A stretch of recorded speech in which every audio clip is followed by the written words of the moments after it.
الموت حضرت اسرائیل علیہ السلام نے، جن کا کام ہی روح قبض کرنا ہے، انہوں نے آپ کی روح اسی حالت میں، اسی عالم میں قبض کر لی۔ اب اسی طرح آپ عصا پر ٹیک لگائے کھڑے رہے۔ جی ہاں، دنیا سے آپ جا چکے تھے، وصال فرما چکے تھے، مگر آپ کا جو مبارک جسم ہے وہ عصا پر ٹیک لگائے کھڑا رہا۔ یہ اللہ کی شان ہے۔ حضرت سلیمان علیہ السلام کا یہ معجزہ بھی ہے۔ یہاں میں ایک اور دلچسپ بات آپ کو بتاتا چلوں کہ جب حضرت سلیمان علیہ السلام حیات تھے تو جنات کو رات کی رخصت بھی مل جاتی تھی، وہ دن میں کام کرتے تھے، حضرت سلیمان علیہ السلام بھی آرام کرنے چلے جاتے تھے، مگر آپ چونکہ اب کھڑے ہی تھے تو اب جنات کو دن رات راؤنڈ کلاک کام کرنا پڑ گیا۔ ہر وقت وہ آپ کھڑے رہے تو آپ کو اجازت مانگتے تھے، لیکن کسی میں ہمت نہیں ہوتی تھی کہ وہ اجازت مانگنے آپ سے مانگے، تو آپ سے اجازت بھی نہیں مانگ سکتے تھے۔ تو جنہوں نے 4 سال تک یک لخت، جی ہاں آل دا وے، دن رات برابر کام کیا۔ اچھا، حضرت سلیمان علیہ السلام جو ہیں وہ عصا پر کھڑے ہیں، نہ جسم میں کوئی تبدیلی آ رہی ہے۔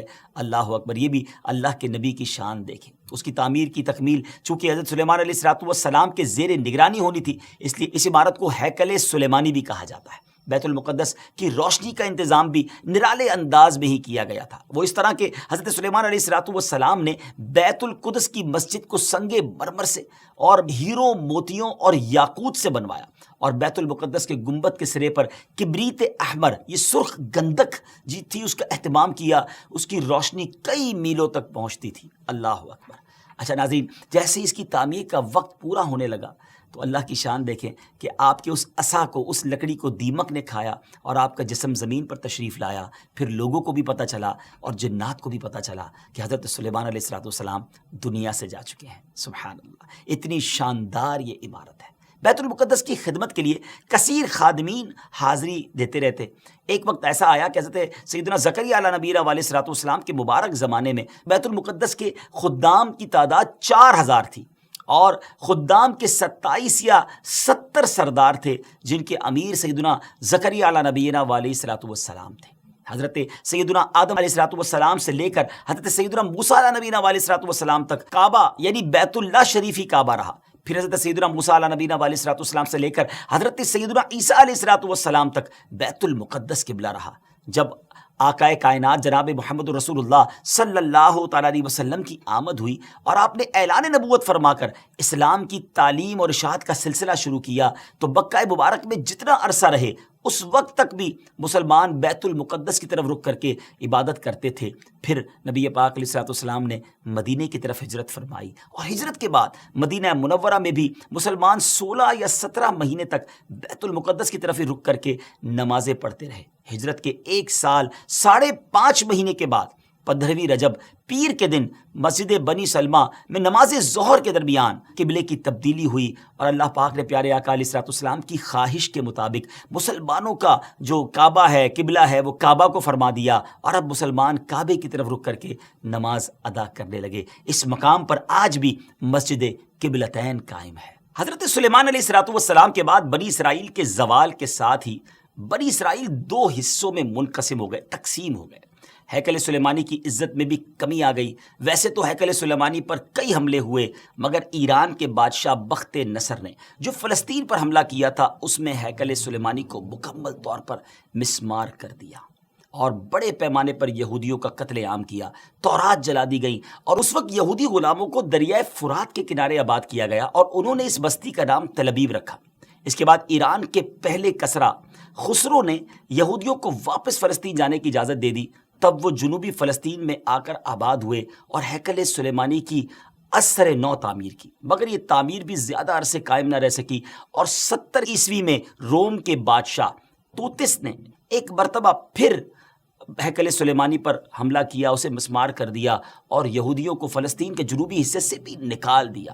یوں فلسطین مکمل طور پر یہود سے خالی ہو گیا تھا۔ حضرت عمر فاروق رضی اللہ تعالیٰ عنہ کے عہد خلافت میں جب فلسطین فتح کیا گیا، اس وقت وہاں عربی النسل قبائل آباد تھے۔ اسلامی لشکر کے سپہ سالار سیدنا ابو عبیدہ بن جراح رضی اللہ تعالیٰ عنہ نے فتح یرموک کے بعد اسلامی لشکر کے ساتھ آپ دمشق آ چکے تھے۔ آپ نے اپنے اصحاب سے مشورہ کیا کہ قیصاریہ روانہ ہو یا بیت المقدس۔ حضرت سیدنا معاذ بن جبل رضی اللہ تعالیٰ عنہ کے مشورے پر عمل کرتے ہوئے سیدنا فاروق اعظم رضی اللہ تعالیٰ عنہ کی بارگاہ میں ایک مکتوب روانہ کیا گیا، دونوں شہروں میں سے کس شہر کا انتخاب کیا جائے۔ سیدنا فاروق اعظم رضی اللہ تعالیٰ عنہ نے جلیل القدر صحابہ کرام علیہ رضوان سے جب مشورہ کیا تو مولا علی شیر خدا کرم اللہ تعالیٰ وجہ الکریم نے فرمایا کہ اے امیر المومنین، آپ اسلامی لشکر کو بیت المقدس کی طرف روانگی کا حکم دیں، وہ پہلے بیت المقدس کو فتح کرے پھر کیساریہ کی طرف جائیں، کیونکہ رسول پاک علیہ السلام نے پہلے مجھے بیت المقدس کی فتح اور بعد میں کیساریہ کی فتح کی خوشخبری دی تھی۔ یہ سن کر سیدنا فاروق اعظم رضی اللہ تعالیٰ نے فرمایا اے ابو الحسن، آپ نے سچ کہا۔ پھر سیدنا ابو عبیدہ بن جراح رضی اللہ تعالیٰ کی طرف پہلے بیت المقدس اور پھر کیساریہ روانگی کا حکم لکھ کر روانہ کر دیا۔ ڈیئر ویورز، ہے نا بڑی عجیب داستان، بڑی ایمان افروز داستان۔ سیدنا ابو عبیدہ بن جراح رضی اللہ تعالیٰ کو جیسے ہی امیر المومنین کا مکتوب ملا، آپ نے روزانہ 5000 مجاہدین لشکر بیت المقدس روانہ شروع کر دیے، یعنی 5000 مجاہدین ڈیلی روانہ ہوئے۔ بیت المقدس کا جو قلعہ تھا، جو فورٹ تھا، وہ بڑا مضبوط تھا۔ رومیوں نے یرموک کا حال سن کر پوری تیاری کر رکھی تھی۔ اسلامی لشکر کے جاتے ہی انہوں نے قلعے کا محاصرہ کیا، اس کو سراؤنڈ کر لیا۔ حضرت ابو عبیدہ بن جراح رضی اللہ عنہ کے حکم سے روزانہ اس فورٹ پر، اس قلعے پر حملہ کیا جاتا۔ 11 دن تک حملہ کرتے رہے، مگر کوئی خاص پیش رفت نہ ہوئی، کوئی پروگرس نہ ہو رہی تھی۔ 11ویں دن خود سیدنا ابو عبیدہ بن جراح رضی اللہ تعالیٰ عنہ، سیدنا خالد بن ولید رضی اللہ تعالیٰ عنہ تشریف لائے۔ مجاہدین نے تکبیر و تحلیل کی صدائیں بلند کی، خوب نعرے لگائے، تو رومیوں کو بھی معلوم ہو گیا کہ اسلامی لشکر کا کوئی بڑا سردار آ گیا ہے۔ وہ سب پریشان ہوئے، اپنے سب سے بڑے راہب قمامہ کے پاس گئے اور ساری صورتحال بیان کی۔ جب اسے معلوم ہوا کہ مسلمانوں کا سردار آ گیا ہے، وہ بہت پریشان ہوا اور کہنے لگا اب تمہاری ہلاکت نزدیک ہے، کیونکہ میں نے پچھلی کتابوں میں پڑھا ہے کہ ملک شام کو محمد الرسول اللہ صلی اللہ تعالیٰ علیہ وسلم کا ایک سرخ رنگ کا صحابی فتح کرے گا۔ اگر یہ وہی سردار ہے تو صلح کے علاوہ اب تمہارے پاس کوئی دوسری صورت نہیں ہے۔ پھر وہ اسلامی لشکر کے سپہ سالار کو دیکھنے کے لیے قلعے کے دیوار پر آیا۔ سیدنا ابو عبیدہ بن جراح رضی اللہ تعالیٰ کو بلایا۔ آپ رضی اللہ تعالیٰ جب آگے گئے تو ان سے بھی وہی بات کی۔ حضرت ابو عبیدہ بن جراح نے کہا یا تو تم اسلام قبول کر لو یا جزیہ دے کر امان حاصل کر لو، پھر ہم سے جنگ کرنے کے لیے تیار ہو جاؤ۔ لیکن اس راہب قمامہ نے سیدنا ابو عبیدہ بن جراح رضی اللہ تعالیٰ کی بات کا کوئی جواب نہ دیا، فقط خاموشی سے وہ بس آپ کو دیکھتا رہا اور پھر واپس چلا گیا۔ اس نے اپنی قوم سے کہا کہ یہ وہ شخص نہیں ہے جس کے بارے میں میں نے کتابوں میں پڑھا ہے، لہٰذا تم ان سے جنگ کرتے رہو، یہ تمہارا بال بھی بیکا نہیں کر سکتے۔ سیدنا ابو عبیدہ بن جراح رضی اللہ تعالیٰ عنہ نے بھی وہاں سے واپس آ کر اسلامی لشکر کو جنگ کا حکم دے دیا۔ روزانہ اسلامی لشکر اس فورٹ پر، اس قلعے پر حملہ کرتا، رومی تیروں کی برسات کرتے، دونوں طرف سے جانی نقصان بھی ہوتا، سپاہی زخمی بھی ہوتے۔ لڑائی 4 ماہ تک جاری رہی۔ جی ہاں ویورز، 4 منتھ تک یہ لڑائی جاری رہی۔ اہل شہر تنگ آ گئے، وہ دوبارہ اپنے جو سردار تھا، جو ان کا لیڈر تھا قمامہ، اس کے پاس گئے، ساری صورتحال بیان کی۔ وہ نصرانی راہب جو تھا وہ پھر قلعے کی دیوار پر آیا اور سیدنا ابو عبیدہ بن جراح رضی اللہ تعالیٰ عنہ سے کہنے لگا کہ ہم ہر حال میں تم سے جنگ کریں گے، البتہ ہمارے شہر کو صرف ایک ہی شخص فتح کرے گا جس کے اوصاف ہماری کتابوں میں لکھے ہوئے ہیں، وہ تم نہیں ہو۔ سیدنا ابو عبیدہ بن جراح رضی اللہ تعالیٰ نے فرمایا کہ تمہاری کتابوں میں اس کے کیا اوصاف لکھے ہوئے ہیں؟ اس نے کہا وہ ہم تمہیں نہیں بتائیں گے، البتہ اسے دیکھ کر ہم فوراً پہچان لیں گے کہ یہ وہی شخص ہے۔ ہاں اگر تم اس کا نام جاننا چاہتے ہو تو ہم اس کا نام بتا سکتے ہیں۔ اللہ اکبر، ان کی کتابوں میں اس صحابی کا نام بھی موجود تھا۔ آپ رضی اللہ تعالیٰ نے فرمایا کہ ٹھیک ہے، تم اس کا نام ہی بتا دو۔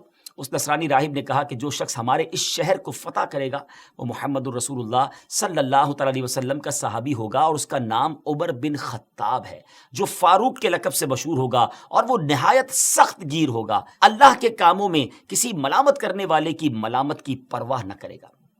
سیدنا ابو عبیدہ بن جراح رضی اللہ تعالیٰ عنہ نے جیسے ہی یہ سنا تو مسکرا دی اور خوش ہو کر فرمایا فتحنا البلد ورب الکعبہ، یعنی رب کعبہ کی قسم ہم نے اس شہر کو فتح کر لیا۔ پھر آپ اس راہب کی طرف متوجہ ہوئے اور فرمایا تم جن کا ذکر خیر کر رہے ہو وہ ہمارے خلیفہ ہیں، ہمارے نبی علیہ الصلوۃ والسلام کے جلیل القدر صحابی ہیں۔ راہب نے کہا اگر واقعی ایسی بات ہے تو تم جنگ موقوف کر دو اور انہیں یہاں بلاؤ، اگر ان میں تمام صفات وہی ہوئی جو ہمارے علم میں ہیں تو ہم ان کے لیے شہر کے دروازے بغیر جنگ کے کھول دیں گے اور ان کو جزیہ بھی ادا کریں گے۔ آپ رضی اللہ تعالیٰ عنہ نے یہ بات منظور فرما لی۔ نصرانی راہب سے گفتگو کرنے کے بعد سیدنا ابو عبیدہ رضی اللہ تعالیٰ عنہ نے جب وہ تشریف لائے اور نصرانی راہب سے ہونے والی گفتگو کی تفصیلات لشکر میں سب کو بتائیں تو تمام مجاہدین خوش ہو گئے۔ ایک مکتوب جس میں تمام تفصیلات انہوں نے لکھی سیدنا عمر فاروق رضی اللہ عنہ کی بارگاہ میں انہوں نے پیش کر دیں، اور وہاں وہ خط بھیج دیا گیا۔ اللہ اکبر. جب یہ خط مدینہ منورہ پہنچتا ہے، حضرت سیدنا میسرہ بن مسروق رضی اللہ تعالیٰ عنہ مدینہ منورہ پہنچتے ہیں، بارگاہ فاروقی میں حاضر ہوئے، سلام عرض کیا، فرمایا خوشخبری لائے ہو؟ عرض کیا رب کعبہ کی قسم خوشخبری ہے. پھر وہ مکتوب بارگاہ فاروقی میں پیش کیا گیا. سیدنا فاروق اعظم رضی اللہ تعالیٰ عنہ نے جب مکتوب پڑھا، صحابہ کرام سے مشورہ کیا اور اس ملک شام کی طرف سفر کا ارادہ کر لیا، تیاری شروع فرما دی. امیر المومنین سیدنا فاروق اعظم رضی اللہ تعالیٰ عنہ کا بیت المقدس جب جانے کا فیصلہ ہوا، یہ خبر سن کر مدینہ منورہ میں خوشی کی لہر دوڑ گئی. اپنے سفر کا آپ آغاز فرماتے ہوئے سب سے پہلے آپ مسجد نبوی شریف میں آئے، آپ نے 4 رکعت نماز ادا کی، نبی پاک علیہ الصلوۃ والسلام کی بارگاہ میں، حضرت ابوبکر صدیق رضی اللہ تعالیٰ عنہ کی بارگاہ میں سلام پیش کیا. پھر اس کے بعد حضرت عمر فاروق رضی اللہ تعالیٰ عنہ نے اپنا سفر شروع کر دیا. مولا علی کرم اللہ تعالیٰ وجہ الکریم کو اپنا نائب مدینہ